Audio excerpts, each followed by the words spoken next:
caso di Carpi, nel senso che è stato detto in Parlamento, ma anche qui a Cagliari, lui era esperto del bilancio, era relatore molto spesso del bilancio, delle leggi della partecipazione statale, dei finanziamenti con Tore Cherchi hanno condotto e scritto anche una relazione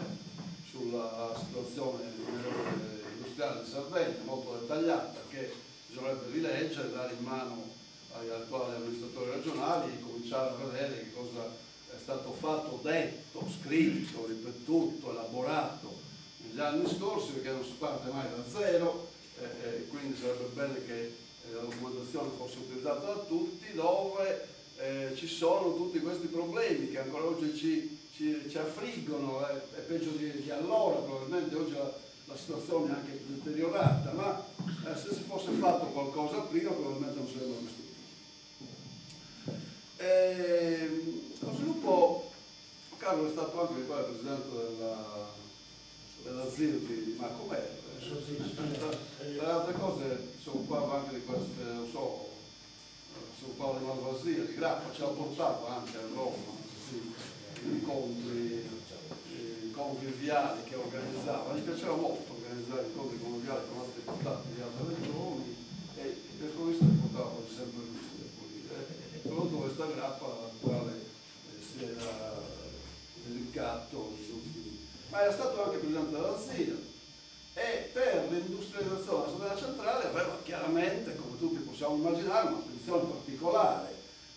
Veniva da una battaglia sulle zone interne, anche questo ricordato poco fa, e per un certo periodo della vita regionale il problema delle zone interne è stato il problema centrale della vita politica, la questione nodale dello sviluppo, sia per il Consiglio regionale sia per la Commissione d'inchiesta. La modernizzazione rispettosa delle tradizioni, dei costumi, dei codici locali, una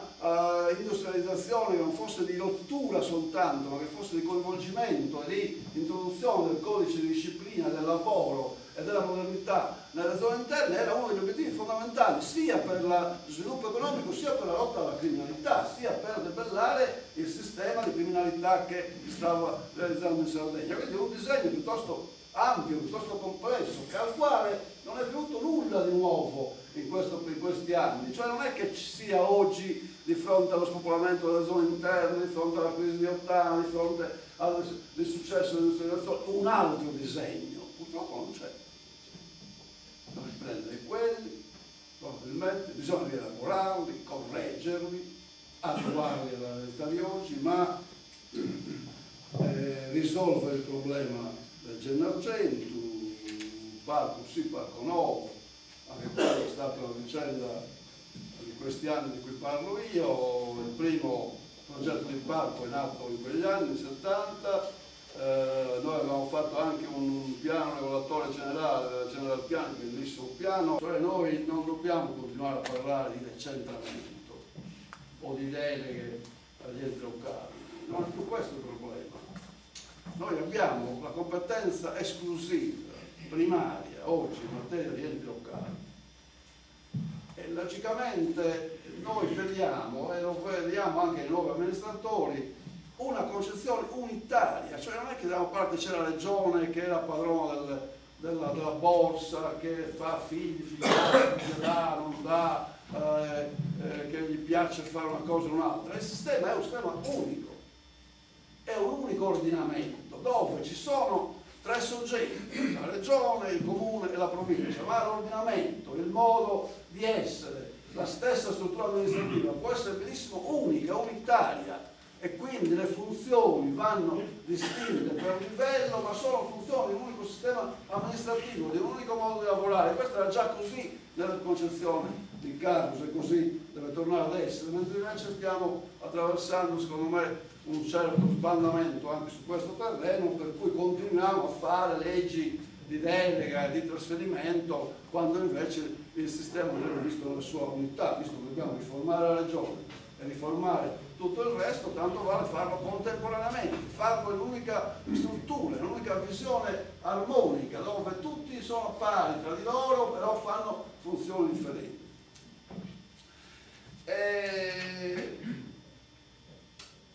L'identità è un tema troppo complicato, io non l'ho trattato perché oggi c'è molta confusione. L'identità vuol dire tante cose, ma per quanto mi riguarda io sono sempre fortemente identitario, ritengo che abbiamo sbagliato nei primi anni a non valutare sufficientemente questo specifico aspetto dell'autonomia, a non cercare di radicare meglio la specificità non tanto nello sviluppo economico, nella rivendicazione economica, quanto invece nel mantenere, nel conservare, nel valorizzare appieno le caratteristiche specifiche del popolo sardo, il nostro essere nazione mancata, il nostro voler diventare nazione appropriata, diciamo costruita, il negare questi problemi allo sviluppo della globalizzazione, del mondo, all'inserimento della Sardegna. Noi non è che ci dobbiamo isolare o chiudere in una gabbia perché vogliamo rimanere noi stessi, noi possiamo essere noi stessi, anzi a maggior ragione dobbiamo essere noi stessi quanto più siamo aperti verso gli altri, quanto più si apre, quanto più viene dall'esterno l'influenza culturale, economica e politica su di noi, e sappiamo quanto questa influenza esista, quanto l'influenza culturale negli Stati Uniti soprattutto, quanto l'influenza delle multinazionali, quanto c'è di incontrollato in questo mondo. Noi dobbiamo in qualche misura evitare che questo ci cancelli, ci distrugga, ci umili, ci cambi completamente. La sfida è di stare dentro questo processo, non di stare fuori, stare dentro e avere gli strumenti per governare. In fondo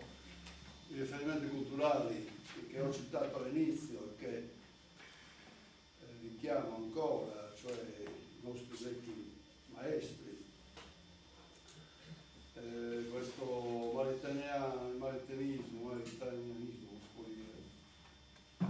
che molti hanno visto come conservativo, antimoderno, perché richiamava questo umanesimo integrale, che Cartesio, Rousseau e Lutero prima ancora avevano in qualche modo come dire, reso molto fragile e molto dipendente, diventando un uomo capace di fare da solo tutto, quindi un progresso prometeico molto autonomo rispetto alla visione cristiana, che invece è condizionata da una presenza